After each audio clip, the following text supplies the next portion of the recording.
In a showdown few saw coming, Washington is turning up the heat on Nigeria. President Donald Trump has issued a blistering warning, threatening to cut off aid and even send in American forces over the killing of Christians. Tonight, a diplomatic fault line widens, and the stakes for US-Nigeria ties have never felt sharper.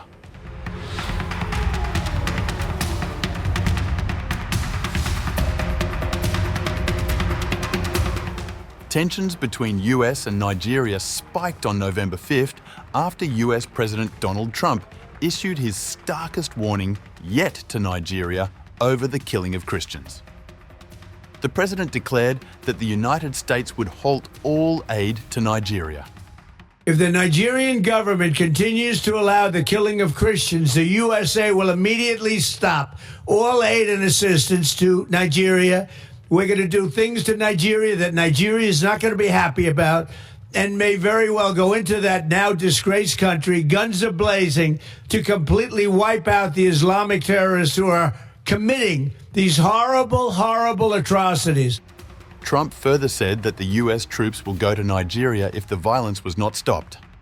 I'm hereby instructing our Department of War to prepare for possible action. If we attack, it will be fast, vicious, and sweet, just like the terrorist thugs attack our cherished Christians.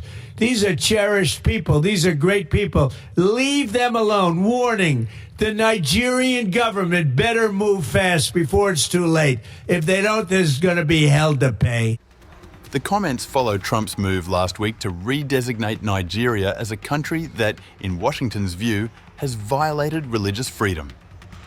The rhetoric has deepened a political split between the two nations, and in Washington, it has opened the door for Republican lawmakers to publicly rally behind the prospect of military intervention.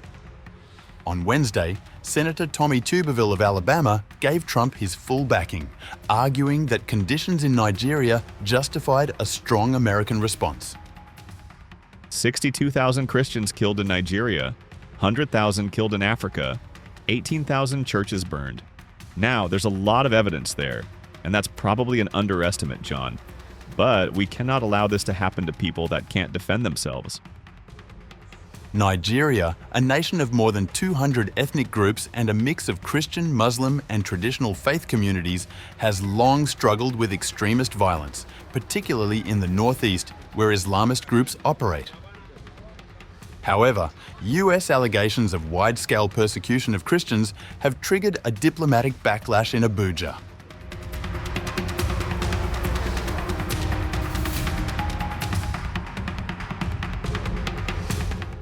Nigeria moved quickly on November 5th to push back against its new US designation as a country of particular concern, calling the decision baseless, misinformed, and damaging to bilateral relations.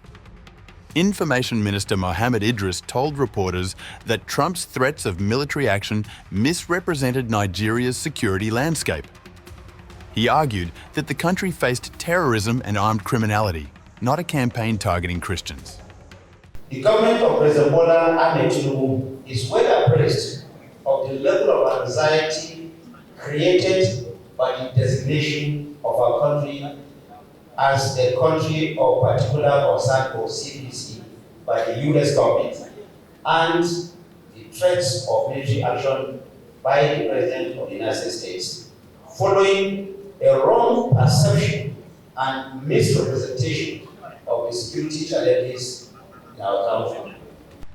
Top military officials struck a similar tone.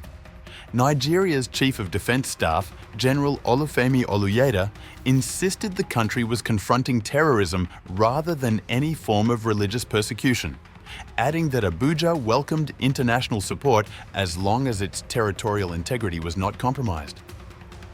The strongest domestic rebuke came from the National Association of Nigerian Students, which warned that Trump's remarks could inflame religious tensions at home.